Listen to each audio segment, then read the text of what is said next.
What is WWE? Now, you probably clicked on the video thinking, what do you mean, what is WWE? What a stupid question. You might be thinking, well, WWE is pro wrestling. And if you're thinking that, right there, you're wrong. WWE operate as sports entertainment. That's the tagline, that's the phrase that Vince McMahon has used to describe his company, his product, for the better part of the last 4 decades. Alright, Vince McMahon runs sports entertainment. And even though what they give us on a week-to-week basis, it's not sports, and it's certainly not entertainment. I mean, let's for starters look at the sports side of things. So let's dissect the phrase sports entertainment. Let's start with sports. WWE actively deviate away from a sports-oriented product. Alright? By sports, let's define sports. By sports, I interpret wins and losses actually mattering, a sense of importance surrounding each match, each storyline, and championships feeling special, important, prestigious. That's the kind of thing I think when I think sports. Additionally, once again, wins and losses mattering, like in AEW with the records and the rankings. That's making it feel like a sport. That's where wins and losses matter. But then there's WWE. WWE wins and losses mean absolutely jack all diddly squat nothing. Wins and losses mean absolutely zero in WWE. And I've got examples, don't you worry. For example, let's look at this one. I'll get this one out of the way first. Kevin Owens and Seth Rollins. At WrestleMania, they had a match. Kevin Owens beat Seth Rollins, but instead of Kevin Owens getting a title shot, Seth Rollins, who lost, got a title match literally the very next feud. Like, within a week, Seth Rollins was number one contender for the championship. Okay. Sure. So, then the next time we see Kevin Owens, he's in a match with Angel Garza, and Kevin Owens loses in 4 minutes.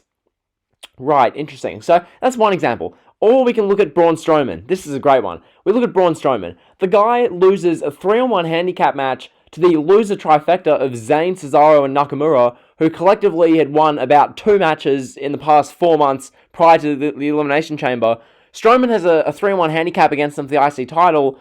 Strowman loses at the Elimination Chamber. He's not seen on TV for 3 weeks. Next thing you know, Michael Cole says Strowman's the number one contender for the Universal Championship. Strowman then the very next day beats Goldberg to win the Universal Championship. So, yeah. That's just another example. Now, there are many of those examples. I could go on and on with how wins and losses don't matter. So, that's one thing. Then there's the fact that there's no importance surrounding each match. There just simply isn't. No one bats an eyelid at Raw or SmackDown results because at the end of the day, they mean nothing. They seriously do. Alright, Raw matches mean diddly squat nothing. Let's look, for example, last night. What happened? It was Nikki Cross versus one of the Iconics. I don't even care which one. Nikki Cross versus an Iconic. Do you even remember Do you even remember who won that match? The day after Raw, do you even remember? Did it mean anything? What does Nikki Cross get if she wins? What does Peyton Royce or Billie Kay get if they win? And usually the WWE, they like to say, if you win a match, you get quote-unquote momentum. But that's hypocritical because usually momentum implies wins are being recorded and you can get a momentum and a run of wins, but wins and losses mean nothing. So what is momentum? It's this fictional thing that WWE grasp onto to try and justify meaningless matches in this sports entertainment thing they have going on. I don't get it. It seriously makes no sense. Alright, lastly, for sports, there's championships. Alright, championships could not feel less important if you tried. Seriously. I'll use Braun Strowman again. Once again, what did Braun Strowman do to earn a Universal Championship match in this situation? Now, I'm sure someone will say, oh, but Roman Reigns had to miss WrestleMania, man. What did you want them to do, man? What did you want them to do? Okay, let's use our brains for a second. Okay, so Roman Reigns misses WrestleMania. Braun Strowman loses the IC title to a bunch of jobbers 3 weeks before and isn't on TV. I don't know. How about you do something that actually makes a little bit of sense, like having maybe Bray Wyatt and Cena's Firefly Funhouse match become a number one contenders match for the Universal Championship?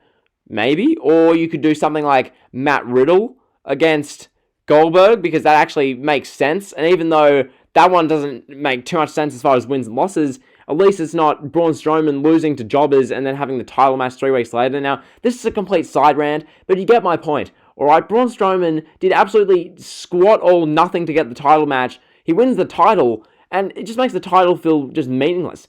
And then we look at the US title. Why was Andrade allowed to keep the thing, even though he had a wellness policy violation, and then literally 3 weeks later, he got himself injured and missed WrestleMania, and he was out for like a month. And he's allowed to keep the title? It just shows how titles mean nothing. And then, what about the tag titles? God, what about them? The tag belts couldn't mean anything. It couldn't mean anything less. That's why the Revival left, because the tag belts and the tag team division were meaningless. Alright, so that's the sports side of things. That's the sports component I've completely disproved and shown you in the past 5 minutes why WWE couldn't be further from being classified as sports. Let's look at the other word, entertainment. Yeah, now entertainment, it's much more subjective, okay? Entertainment, some people genuinely believe that the Raw shows we watch, for example, last night, was a really good show top to bottom. Some people I've seen say, it's a really good Raw. And most of those people program themselves to say that out of fear of pissing anyone off. Not many of those people genuinely believe that what WWE is putting on is pretty good. And if they do, that's more a delusion thing. That's a fanboy thing. I don't even respect your opinion. If you seriously tell me that what we're watching is really good TV, because if what we're watching, like for example last night, as a whole 3-hour product was really good, then you come up with an adjective to describe the Attitude Era and the Raw shows we got there. Come up with an adjective to describe that, because if what we got last night was really good, quote unquote, what was the shows 22 years ago? What were they? So that is basically the subjection kind of thing, subjectiveness of the shows. But yeah, on the whole, by and large, WWE, for example, last night produced a couple of things that are actually genuinely entertaining. I look at Aleister Black, Seth Rollins, genuinely entertaining. I look at Rey Mysterio and Dominic's like sit down kind of, not interview, but the satellite interview talking about Rollins. That was entertaining. And I look at Randy Orton cutting the promo about Edge. Genuinely entertaining. Then I see the rest of the show. And by and large, what WWE offer up is not entertaining. They're not entertaining people. I don't get what part of what they're doing is entertaining to people. Seriously, I don't even know what demographic WWE are trying to target. What is WWE's target audience? Kids? Families? I mean, if you're going to do that, go all the way with it. They like dip their toes in the water trying to, I guess they're trying to, well they're not even trying to appease the fans. If they're WWE trying to please the fans, I wouldn't rant on them nearly as much as they do. But they don't try to appease anybody. They're trying to appease Vince, and Vince is somehow correlating to trying to appease a bunch of families or something. There's no correlation there. It just doesn't make sense. So, I mean, you see what WWE do. They do these like all-round shows. They try and dabble at pleasing everybody, but it just doesn't work. Like, the main thing that makes pro wrestling, or sports entertainment, and be entertaining is consistent, logical storylines between two characters that have a genuine issue.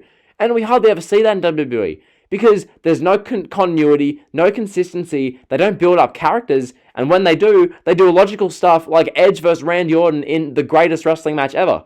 Alright, let's look at Edge vs. Randy Orton. Two characters who have an issue, so be sure to make them do a singles match 2 months after they had a last man standing war, a feud settler at WrestleMania. Make them do a singles match 2 months later at Backlash, give it the tagline greatest wrestling match ever that makes no one care, and then shove that down our throats to the point where we want to change the channel when we hear it. Brilliant. Brilliant. Brilliant entertainment, WWE. Seriously, very entertaining. We're having, God, who are even the Raw commentators? Tom Phillips, Byron Saxton, Samoa Joe, tell me to their blue in the face this is the greatest wrestling match ever. How's that entertaining? How? And these are just some of so many examples. Let's look at something else that happened last night. The Street Profits and the Viking Raiders. Last night on Raw, they had their 4th consecutive themed challenge, I'll call them. It was bowling last night, but the WWE, as I mentioned in the review last night and I ranted on, they make the challenges so campy, so stupid. Like, what are they even targeting? Seriously, are they targeting kids with these? Really? Are kids genuinely entertained by this? Is this what kids like? Seriously, having Angelo Dawkins throw an axe like 100 feet above the target, is that really entertaining to people? Is having the Street Profits bowling like 17 consecutive gutter balls entertaining anyone? Is it? I just don't know. I just don't know. Then there's something like the Nia Jax promos. Who are they for? What is she entertaining anyone? Is anyone genuinely entertained by Nia Jax? And that's the case of so many acts. WWE make it so that nothing people do on screen, like a lot of the things we see on screen, just isn't entertaining. It's just there. So that's the entertainment part of this video disproved. So right there, I've completely disproved this whole sports entertainment thing. And after doing that, I ask, what is WWE? What is it? Like, it's not pro wrestling. I've clearly disproven why it's not sports entertainment. What is it? Is it a kids show? Is it a family show? Is it? It's just this thing. It encompasses, it monopolizes the wrestling world, but it's not even really a wrestling show because Vince makes it a point to make sure it's entertainment, even though it's not entertainment. You see what I'm saying? Like, I don't know what WWE is. Like, as someone who devotes too much time to watching the product and talking about it, I just don't know what it is. And this video, it should gain some traction. The title's pretty kind of clickbaity. Like, what is WWE? So, hopefully you guys enjoyed the video. If you did, be sure to like, comment, and sub. You guys know the drill. Road to 500. Let's get going. See ya.